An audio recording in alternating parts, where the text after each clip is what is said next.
नमस्कार दोस्तों, चैनल में आप सभी का बहुत बहुत स्वागत है। आज की कहानी का शीर्षक है विधवा और तलाक।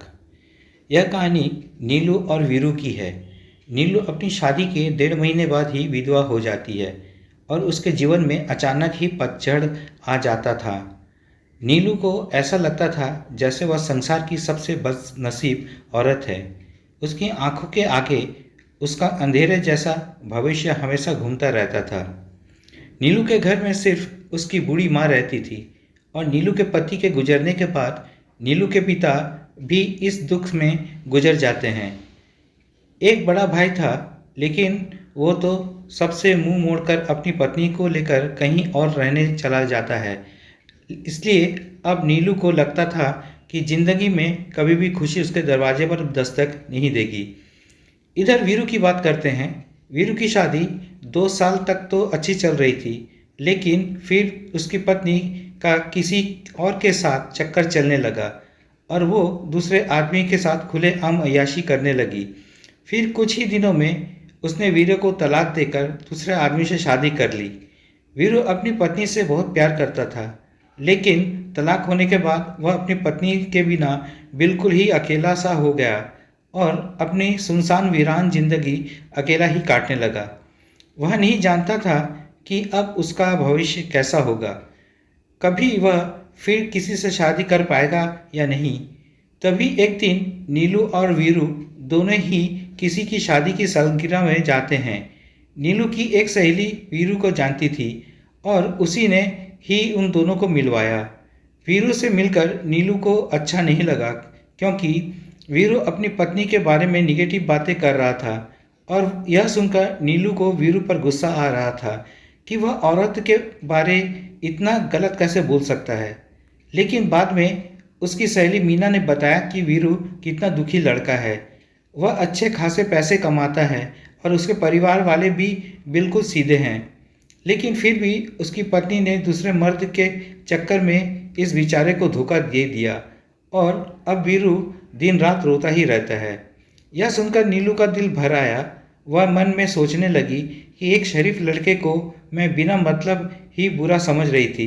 तो उसी दिन से नीलू के मन में वीरू के लिए एक प्रेम से जाग गया। तभी कुछ दिनों बाद नीलू ने अपनी सहेली मीना से कहा कि मीना, मैं पता नहीं क्यों वीरू को चाहने लगी हूँ और मैं उसे पसंद भी करती हूँ। अगर मीना तू कुछ उपाय करके मेरी दोस्ती वीरू से करवा दे तो शायद मेरी ज़िंदगी संवर जाएगी। तो मीना ने कहा कि ठीक है, तू कहती है तो मैं किसी बहाने से वीरू को अपने घर बुलाती हूँ।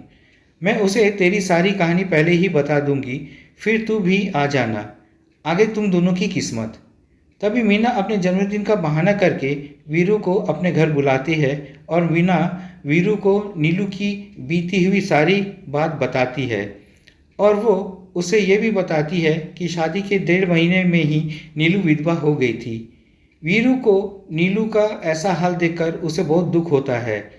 तभी वीरू नीलू से मिलता है और उसे समझाता है। वाकई में नीलू एक बहुत ही दुखी लड़की थी। अब वीरू से ये तय कर लेता है कि वो नीलू का सहारा बनेगा।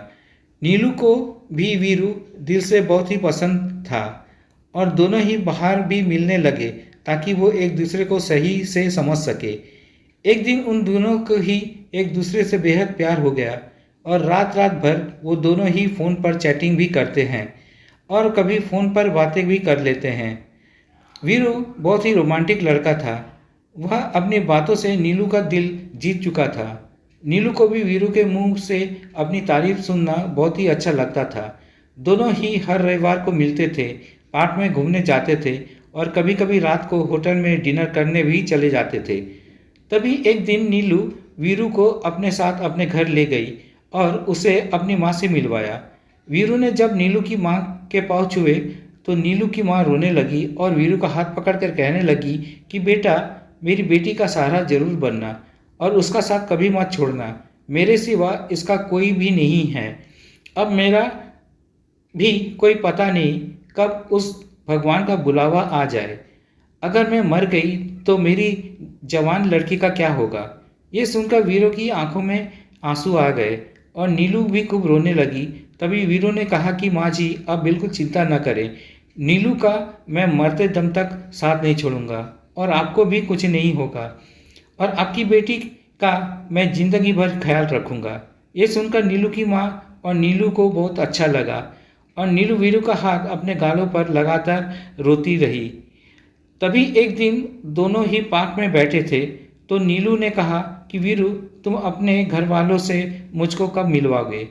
वीरू ने बात टाल दी और उससे प्यार भरी बातें करने लगा और कहा, नीलू, मैं तुम्हारे बिल्कुल नज़दीक आना चाहता हूँ। बोलो, तुम मुझे अपने करीब कब आने दोगी।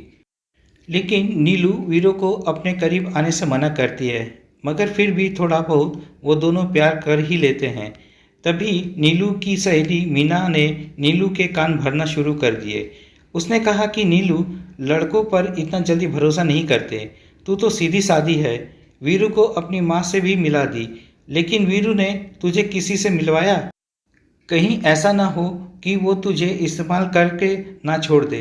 यह सुनकर नीलू के कान खड़े हो गए और वह सोचने लगी कि कहीं वीरू मुझे धोखा तो नहीं दे रहा। उधर वीरू ये सोच रहा था कि मैं नीलू को अपने घर कैसे लेकर आऊं। मेरा घर बिल्कुल छोटा सा है और मैं उसे अभी नहीं बताऊंगा कि उसके लिए मैंने एक घर बुक कर लिया है और 50,000 जमा भी करवा दिए हैं और बाकी की मैं बैंक से किस्त बनवा लूँगा। एक महीने बाद वीरू का जन्मदिन था। वीरू ने सोचा, मैंने जन्मदिन पर ही नीलू को सरप्राइज़ दूंगा और तभी नीलू और उसकी माँ को भी घर बुला लूँगा। उसी दिन नीलू से शादी की सारी बातें करके मैं उससे सगाई की रिंग भी पहना दूंगा, क्योंकि नीलू के परिवार में और कोई नहीं है, इसलिए सारा कार्यक्रम नीलू और उसकी माँ के सामने ही हो जाएगा। अगले दिन नीलू वीरू को फ़ोन करती है और गुस्से में कहती है कि तुम अपने घर वालों से मुझे कब मिलवाओगे। वीरू फिर से बात को टालते हुए बात को पलट देता है। अब नीलू का शक और भी बढ़ जाता है।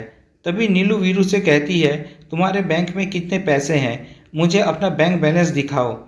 लेकिन वीरू ने बैंक बैलेंस दिखाने की बात भी टाल दी, क्योंकि सभी पैसे उसे मकान के बयाने में दे दिए थे और उसके अकाउंट में यही कोई 8 से 10,000 ही पड़े थे।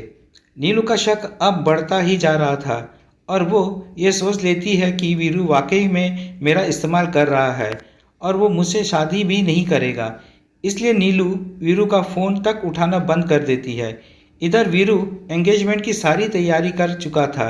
बातों ही बातों में उसने नीलू की अंगूठी का भी नाप ले लिया था और नीलू को इसका पता भी नहीं चला था। वीरू ने नीलू की तरफ से खुद की ही अंगूठी बनवा ली थी ताकि नीलू की माँ का कोई खर्चा ना हो सके। वीरू ने किसी से थोड़ा कर्जा लेकर नीलू के लिए साड़ी और उसका सारा सामान खरीद लिया था और उसकी माँ के लिए भी एक सुंदर सी साड़ी खरीद ली। अब वीरू ने सबको यह कह दिया कि मेरे जन्मदिन वाली रात को मेरी सगाई नीलू से है और उसके घर में सभी उसको बता दिया था। सारी तैयारी हो चुकी थी। तभी एक दिन वीरू ने नीलू को 3 बार कॉल किया, मगर नीलू ने उसका फ़ोन गुस्से में उठाया और कहा कि क्या बात है, जल्दी कहो। तो वीरू ने कहा, कल शाम को 5 बजे तुम और तुम्हारी माँ को मैं लेने आ रहा हूँ। तो नीलू ने कहा कि मुझे कहीं नहीं जाना। तो वीरू ने कहा कि नीलू, कल मेरा जन्मदिन है। वीरू ने यह बताया, लेकिन फिर भी नीलू ने वीरू को जन्मदिन की बधाई नहीं दी। तभी नीलू ने सोचा कि जन्मदिन में चली जाती हूँ, इससे वीरू का पर्दाफाश भी हो जाएगा। अगली शाम नीलू और उसकी माँ तैयार हो जाती है और जतिन की गाड़ी में बैठकर उसके साथ चली जाती है। पूरे रास्ते नीलू ने वीरू से कोई भी बात नहीं की। उसे तो वीरू के रूप में एक धोखेबाज नजर आ रहा था। तभी जैसे ही नीलू वीरू के घर के दहलीज पर कदम रखती है, वैसे ही वीरू की माँ आरती की थाली लेकर आती है और नीलू को टीका लगाकर उसकी आरती उतारती है। कर नीलू हैरान रह जाती है। तभी वो भी वीरू के माँ की पाँव छूती है। उसकी माँ उसे अंदर आने के लिए कहती है। सभी लोग खड़े थे। वीरू के बड़े भाई भाभी, वीरू के भतीजा भतीजी और वीरू के माँ व भोले भाली उनके बाबूजी, सभी लोग नीलू और उसकी माँ का स्वागत करते हैं और बैठने के लिए कहते हैं। अब वीरू का जन्मदिन भी बन जाता है। इसके बाद नीलू जाने के लिए कहती है तो वीरू की माँ कहती है कि बहू, तुम्हें जाने के लिए नहीं बुलाया है, हमेशा के लिए यहीं रहने के लिए बुलाया है। नीलू समझ नहीं पाती। तभी वीरू की बड़ी भाभी 2 फूलों की माला और एक प्लेट में 2 अंगूठी लेकर आती है। ये देखकर नीलू वीरू की तरफ बड़े ही आश्चर्य से देखती है। तभी वीरू एक अंगूठी नीलू के हाथ में रख देता है और कहता है, आज हमारी एंगेजमेंट है नीलू, और इस बात के लिए मैं तुम्हें सरप्राइज़ करना चाहता था। तुम्हें यह रिश्ता मंजूर है ना? नीलू रोने लगती है और मन ही में ये सोचती है कि मैंने किस लड़के पर शक किया। नए मकान के कागज़ भी नीलू के हाथ में रख दिए और कहा कि नीलू, ये मकान मैंने तुम्हारे लिए लिया है क्योंकि हमारा ये घर छोटा है ना। इसलिए नीलू की आंखें अब अपने आंसुओं को रोक नहीं पा रही थी। तभी नीलू ने मकान के कागज़ अपने सास के हाथ में रखते हुए कहा कि माँ जी, मुझे तो इसी घर में रहना है, आपके साथ मुझे नया मकान नहीं चाहिए। इस बात से घर के सभी लोग खुश हो जाते हैं।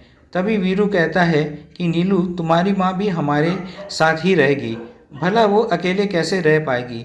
ऐसा करते हैं, जो मकान मैंने लिया है वो पास में ही है, माँ को तुम वहीं शिफ्ट कर दो ताकि तुम अपनी दोनों माँ को संभाल सको। अब सब कुछ ठीक हो गया था।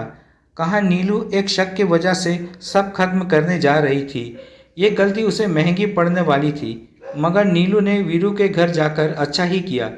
इसलिए दोस्तों, जीवन में कभी भी किसी शक की वजह से आप अपने प्यार को कभी मत छोड़ना। पहले पूरा सच जानना, फिर कोई कदम उठाना, तभी आपका भी रिश्ता बच सकता है। तो दोस्तों, ये थी आज की कहानी। अगर कहानी पसंद आए तो कमेंट्स, लाइक और शेयर ज़रूर कीजिएगा, और चैनल में नए हो तो सब्सक्राइब कीजिएगा। तो मिलते हैं एक नए वीडियो में एक नई कहानी के साथ। धन्यवाद।